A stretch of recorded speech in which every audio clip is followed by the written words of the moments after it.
Welcome back to TNPSC leaders academy.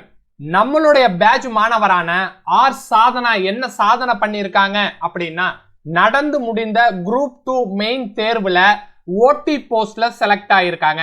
ஓட்டினா உங்களுக்கு தெரியும், இன்டர்வியூ போஸ்ட். இவங்க இன்டர்வியூக்கு போனதுனாலேயே இவங்களுக்கு என்ன வாய்ப்பு இருக்கு அப்படின்னா, 50,000 சம்பளம் உள்ள ஒரு அரசு பதவி இவங்களுக்காக காத்துக்கிட்டு இருக்கு. ரைட்டா, இந்த வீடியோ எடுப்பதற்கான நோக்கம் என்னன்னு சொல்லிடும். ரைட்டா, இவங்களோட தம்ப்நெயில்ல நம்ம என்ன பண்ணிருப்போம், இவங்களோட ரெஜிஸ்டர் நம்பரும் கொடுத்திருப்போம். அடுத்து இதற்கான காரணம் என்ன அப்படின்னா, நீங்க ஓட்டி அல்லாத பதவிகளுக்கு ரீச் ஆயிருந்தீங்க அப்படின்னா இவருடைய ஆன்சர் எப்படி எழுதியிருந்ததுனால இவங்களுக்கு ஓட்டியில கிளியர் ஆயிருக்குங்கிற ஒரு விஷயம் உங்களுக்கு தெரிஞ்சிடும். ரைட்டா, உங்களுக்கு நாட் ரீச்டுன்னு வந்துருச்சு.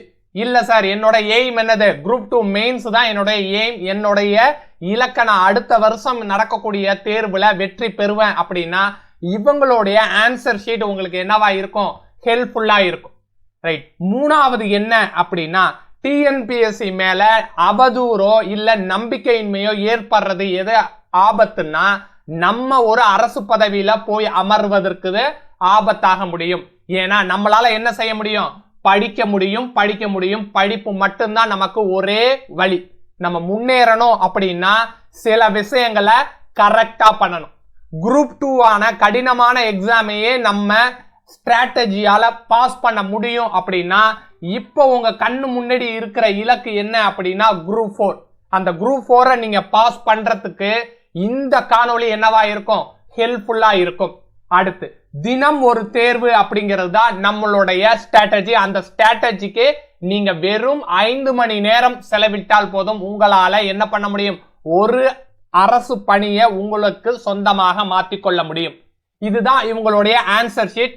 டே 1ல இவங்களுடைய ஆன்சர் எப்படி இருந்துச்சு, டே 5ல இவங்களுடைய ஆன்சர் எப்படி இருந்துச்சு, டே 15ல இவங்களுடைய ஆன்சர் எப்படி இருந்துச்சு, டே 20ல இவங்களுடைய ஆன்சர் எப்படி இருந்துச்சு, டே 30ல இவங்களுடைய ஆன்சர் எப்படி இருந்துச்சுன்னு பார்ப்போம். இதெல்லாம் மெயின்ஸ்ல இவங்களுடைய ஆன்சர் ஷீட்டை வச்சு நம்ம பார்க்க போறது தான். ஆனா டிஎன்பிஎஸ்சி இதெல்லாம் இருந்தால் நம்மளால பாஸ் பண்ண முடியும் சார் அப்படிங்கிற 3 விஷயத்தை தான் சொல்றேன். நான் புத்தகத்தை திருப்பி படிச்சேன், அதனால என்னால 100% பாஸ் பண்ண முடியுமான்னு நீங்க கேட்டா அதற்கு டிஎன்பிஎஸ்சி லீடர் சொல்லக்கூடிய பதில் என்ன அப்படின்னா, 40% தான் என்ன பண்ணும், உங்களுடைய வெற்றி வாய்ப்புக்கு புத்தகம் ஹெல்ப் பண்ணும். ரைட்டா, அடுத்து எது சார் தேவை நம்மளுக்கு அப்படின்னா, ஸ்கில் செட், திறன் தொகுப்பு அப்படின்னு சொல்லுவோம். தேர்வுல இதெல்லாம் கேட்கறாங்களா டிஎன்பிஎஸ்சி, அதுக்கெல்லாம் நான் படிச்சு வச்சுட்டேனா. டிஎன்பிஎஸ்சி ஒரு 10 கடுமையான கேள்விகளை கேட்கறாங்களா, அந்த கடுமையான கேள்விகளுக்கு என்னால பதில் சொல்ற அளவுக்கு என்னுடைய திறனை மேம்படுத்திக்கிட்டனா, என்னுடைய ஸ்கில்ஸ் செட்டை மேம்படுத்திக்கிட்டனா, அதற்கு நம்ம எவ்வளவு சார் கொடுக்கறோம், 40% கொடுக்கறோம். ஒருத்தர் 100% டிஎன்பிஎஸ்சியில வெற்றி பெறணும் அப்படின்னா இந்த 3 காரணிகளும் முக்கியம். மூன்றாவது காரணி என்ன சொல்றேன் அப்படின்னா, தவறை தவிர்ப்பது. ரைட், உதாரணத்துக்கு நான் உங்கள்கிட்ட சொல்றேன். உதாரணத்துக்கு 25 மேக்ஸ்ல இருந்து என்னால என்ன பண்ண முடியல, 22க்கு மேல மேக்ஸ போடவே முடியல சார். 22 தான் எனக்கு கரெக்டா வருது. பாக்கி ஒரு 3 கொஸ்டினுக்காக நான் எவ்வளவு மணி நேரம் ப்ரிப்பேர் பண்ணணும் அப்படிங்கிறது. ரைட்டா, அதற்கு நீங்க என்ன செஞ்சிடலாம், வேற ஏதோ ஒரு சப்ஜெக்ட்ல நீங்க படிக்கிறதன் மூலியமா அந்த 3 கொஸ்டினை என்ன பண்ணிடலாம், சரி செஞ்சிடலாம். இதுதான் என்னது, தவறை தவிர்த்தல் பயிற்சி. நீங்க படிக்கிறதுல செய்யற மிஸ்டேக்க நீங்க தவிர்க்கணும், எக்ஸாம் எழுதும் போது நீங்க செய்யற மிஸ்டேக்க தவிர்க்கணும். இப்படி என்னென்னலாம் நீங்க மிஸ்டேக் பண்றீங்களோ அது எல்லாத்தையுமே நீங்க தவிர்க்கணுங்கிறது தான் நம்மளுடைய எதிர்பார்ப்பு. அப்ப 100% உங்களுக்கு தேர்ச்சி வேணும் அப்படின்னா நீங்க குரூப் 2 மெயின்ஸ்ல கிளியர் பண்ணலனாலும் பரவாயில்ல, குரூப் 4ல போன தடவை என்ன பண்ணிட்டீங்க, கிளியர் பண்ணாத ஸ்டூடெண்டா இருந்தா பரவாயில்ல. இந்த 3 விஷயத்தை நீங்க புரிஞ்சுக்கணும். வெறும் படிப்பதால் மட்டுமே டிஎன்பிஎஸ்சி தேர்வை வெற்றி பெற முடியுமான்னு கேட்டா 40% தான். ஸ்கில் செட் வேணும், மிஸ்டேக்கை அவாய்ட் பண்ணணும். அதுக்கு நம்ம என்ன சார் பண்றோம் அப்படின்னா, குரூப் 4க்கு எப்படி குரூப் 2 மெயின்ஸ்ல நம்ம ஒரு நாள் ஒரு தலைப்பு ஒரு தேர்வுன்னு எடுத்துட்டு போனோமோ அதே மாதிரி 75 நாள் நம்ம என்ன பண்ண போறோம் அப்படின்னா, ஒரு நாள் ஒரு தலைப்பு ஒரு தேர்வு ஒரு குரூப் 4 பதவி உங்களுக்கு அப்படிங்கிற மாதிரி இதை கொண்டுட்டு போறோம். ரைட்டா, 5 மணி நேரம் நீங்க ஒரு நாளுக்கு பயன்படுத்தினால் போதும், உங்களால என்ன பண்ண முடியும், இந்த டிஎன்பிஎஸ்சி தேர்வை வெற்றி கொள்ள முடியும். நீங்க ஆல்ரெடி குரூப் 2 மெயின்ஸ் எழுதின ஒரு கேண்டிடேட்டா இருந்தா நீங்க பாஸ் பண்றதுக்கான சான்ஸ் ஆல்ரெடி எவ்வளவு இருக்கு அப்படின்னா 80% நீங்க குரூப் 4 கிளியர் பண்றதுக்கு வாய்ப்பு இருக்கு. ரைட்டா? இந்த 5 ஹவர்ஸ் நம்ம என்ன சொல்றோம்னா மேக்ஸிமம் லிமிட் உங்களுக்கு சொல்றோம். நீங்க ஒரு நாளைக்கு என்ன பண்ண போறீங்க? ஒரு ஜிகே டாபிக்க படிக்க போறீங்க, ஒரு ஜெனரல் தமிழ் டாபிக் படிக்க போறீங்க. அதுக்கு ஜிகே நான் என்ன பண்ணிருக்கேன் அப்படின்னா 2 மணி நேரம் நான் வந்து ஒதுக்கி இருக்கேன். ஜெனரல் தமிழுக்கு 1 மணி நேரம் நான் ஒதுக்கி இருக்கேன். அதே மாதிரி டெஸ்ட்டுக்கு நான் என்ன பண்ணிருக்கேன் 1 ஹவர் நான் உங்களுக்கு ஒதுக்குறேன். அதே மாதிரி டெஸ்டோட ஆன்சர் கீயை செக் பண்றதுக்கு 1 ஹவர் நான் ஒதுக்குறேன். ரைட்டா? நீங்க தொடர்ந்து இதை ஒரு நாளும் பயிற்சி செஞ்சுட்டு இருக்கும் போது ஒரு வாரத்திலே உங்களுக்கு என்ன தெரிஞ்சிடும் அப்படின்னா 5 மணி நேரம் நம்மளுக்கு தேவைப்படாது, 3 மணி நேரங்களோ இல்ல 4 மணி நேரங்களோ போதுமானது. அந்த நேரத்தை நீங்க கண்ணும் கருத்துமாக செலவு செஞ்சாலே போதும். டிஎன்பிஎஸ்சி தேர்வுல குரூப் 4ல உங்களுடைய பெயர் பொறிக்கப்படும் அப்படிங்கிறது தெரியும். இதற்கான அட்மிஷன்ஸ் நம்மள்ட்ட போயிட்டு தான் இருக்கு. எப்படி சார் இவ்வளவு ஆணித்தரமா நீங்க சொல்றீங்க? ரைட்டா? இந்த சாதனா மேடம் என்ன பண்ணிருக்காங்க 50,000 ரூபாய் மதிப்புள்ள ஒரு அரசு பணியில அமர போறாங்க. இவங்க முதல் நாள் எழுதும் போது இவங்களுடைய ஹேண்ட் ரைட்டிங்கை நீங்க பாருங்க. ரைட்டா? கண்டென்ட் வைஸ் கரெக்டா இருந்தாலும் அதை எப்படி பிரசன்ட் பண்றது அப்படிங்கறதுல டிஃபரன்ஸ் இருந்திருக்கும். நிறைய கேப் விட்டுருப்பாங்க, சப்ஹெட்டிங் கொடுக்கல.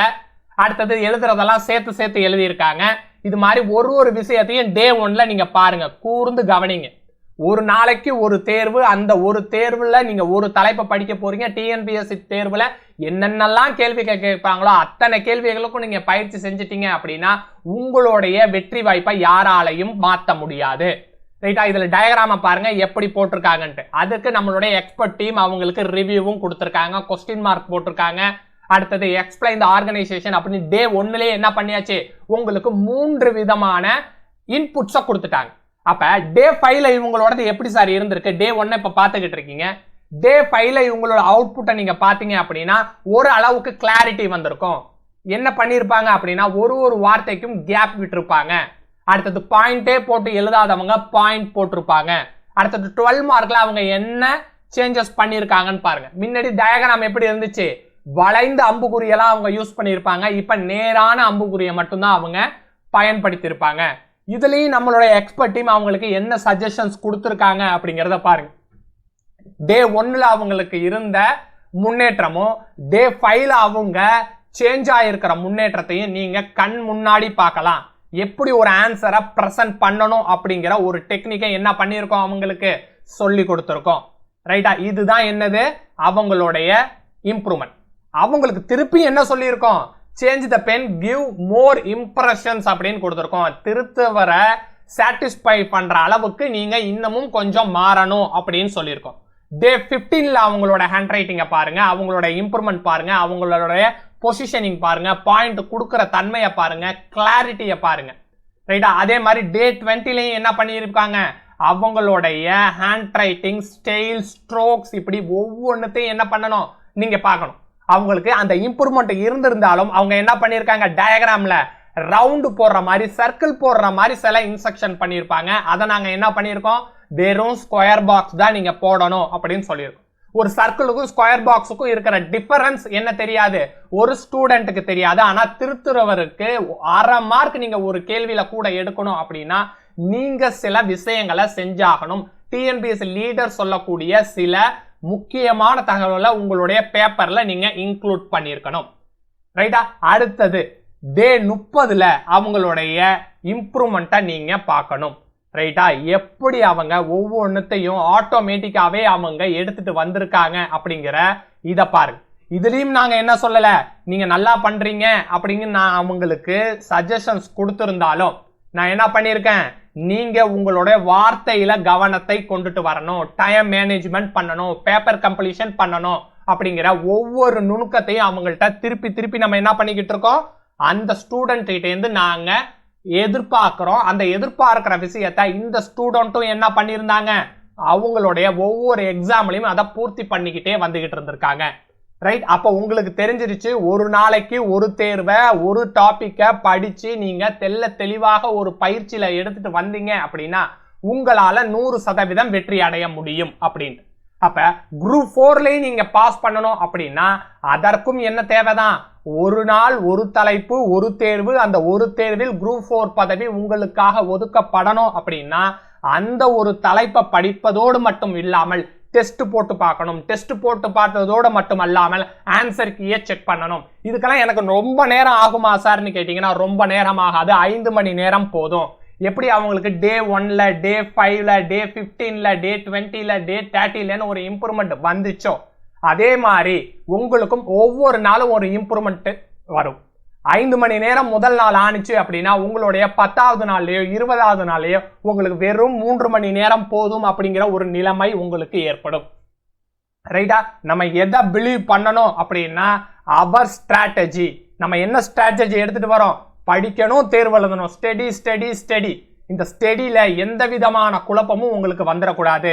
நம்ம டிஎன்பிஎஸ்சி சில தரப்பை எடுத்து வைக்கிறோம் அப்படின்னா தரப்பை எடுத்து வச்சுட்டு படிக்கிறதுக்குள்ள நீங்க கான்சென்ட்ரேட் பண்ண ஆரம்பிச்சிடணும். ஏன்னா அது ஒரு லைன்ல போயிட்டே இருக்கும், நம்ம ஒரு லைன்ல வந்துகிட்டே இருக்கணும். Right sir? இதன் மூலியமாக இந்த வீடியோ பார்க்குற அனைவருக்கும் நான் சொல்லிக்கிறது என்ன அப்படின்னா குரூப் 4 உங்க இலக்கா வைங்க. இந்த வருடத்துல குரூப் 4 நீங்க வெற்றி பெறணும். நீங்க குரூப் 4 வெற்றி பெறுவதற்கு நம்ம சொல்லக்கூடிய ஒரு யுக்தி தான் என்னது, ஒரு நாள் ஒரு தலைப்பு ஒரு தேர்வு, அந்த ஒரு குரூப் 4 பதவி உங்களுக்கு அப்படிங்கிறது. Wish you all the best. Thank you to all.